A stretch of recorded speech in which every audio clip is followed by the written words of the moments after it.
how to be social as a young guy. It might feel pretty daunting, right? Approaching a girl or like approaching a guy at the gym or whatever. It might seem like they're just gonna start laughing at you. You're just gonna become embarrassed or like, whatever, right? You have 100 different negative thoughts that could happen.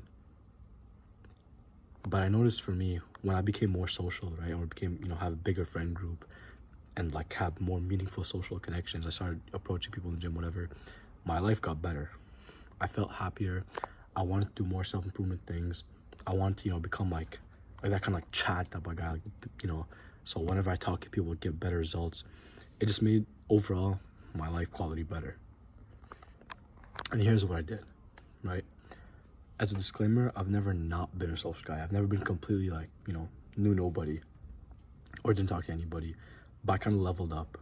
And how I did was every single day, no matter what, no matter if I stayed inside, had work, I didn't have work, I was in school, no matter what, I had to have a meaningful talk, somebody I wouldn't, that I don't know, and two, just compliments I give somebody.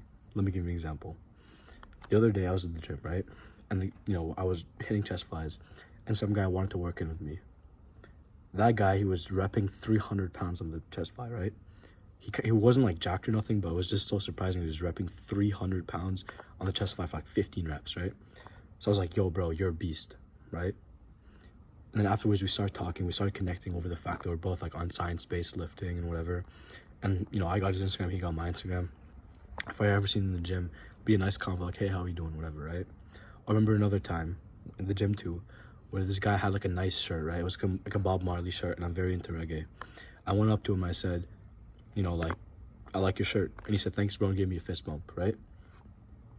Those moments just kind of add to your day. And now, believe me, they weren't easy for me to say. For 5 minutes or something, I was like contemplating, I'm like, should I give the compliment? Should I give it? Should I give it? Should I give it? And eventually I told my brain, listen, shut the fuck up. And no matter what you say, I'm going to go right now. Right? 3, 2, 1, I just started walking. I didn't have a plan on what to say. I had nothing. I just said, yo, bro, I like your shirt. Or, yo, bro, you're actually a beast. How do you do that, right? Turned off my brain. Now, you might be nervous or whatever, right? But say you got approached and somebody said you had a nice shirt. You'd like it, right? Now, the same thing for everybody. If you went up and compliment somebody, they'd like it, obviously, right? Obviously they'd like it. If you got complimented, you'd love it. If they got complimented, they'd also love it, right? Now, as long as you're not weird, as long as you don't come up to somebody, like, touch their shirt and be like, yo, bro, nice shirt. Like, yeah, that's pretty weird. But if you're just normal, 10 out of 10 times, they will like it. And, you might start a conversation. You might get a, whatever, Instagram follower or whatever, right? So, as an actionable step, every single day, if you have, let's say you have work at a grocery store, right? Let's say you're cashing somebody out, make a comment about their shirt, right? Or, make a comment about like, oh yeah, I don't see, much people eating this. I love it too, whatever, something like that. Something that you relate to and you find genuine. Because whenever you do, you'll notice that you become more happy. I become more grateful for little interactions. You like little interactions more, and you overall become like a nicer person, right? You become nicer, and you start liking people more, right? You start liking people more, and you start appreciating every little thing, which again benefits you in the long run, right? And another point on why you should be social, and why you shouldn't think it's cringe, because let's say you talk to 0 people, you have no social skills. Let's assume like the bottom feeder, the bottom barrel guy, the guy who sucks, right? The guy who doesn't talk to anybody, stays at home all day. And let's say this guy who like a total like talks to everybody, very social, whatever, right? Say they want a job interview. Who's more likely gonna get picked? Same resume, say everything.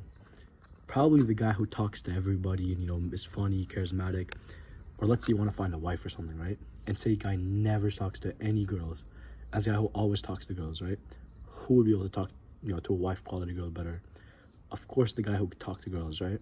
So you could think of it as like an introvert extrovert thing, right? Or like think of it as like, oh, I'm nervous or whatever. Or you could think of it like in an autistic number like spreadsheet way, where it's like, if I talk to more people, my life could benefit. So let me talk to like 100 people, whatever, in this month that are new connections, so I can level up the skill of talking, right? Or level up the skill of being social. And it will greatly help you in every way. In interviews, in your job, in your relationship, making friends, having better connection with friends, having a deeper connection with your parents, legit everything. Social interactions are king for everybody. And especially for young people, because, you know, I'm 17, I'm about to turn 18 soon. Nothing matters. I, you know, approach somebody and they laugh at me. I just walk away, never see them again, and that's it, right? So yeah, see you in the next one.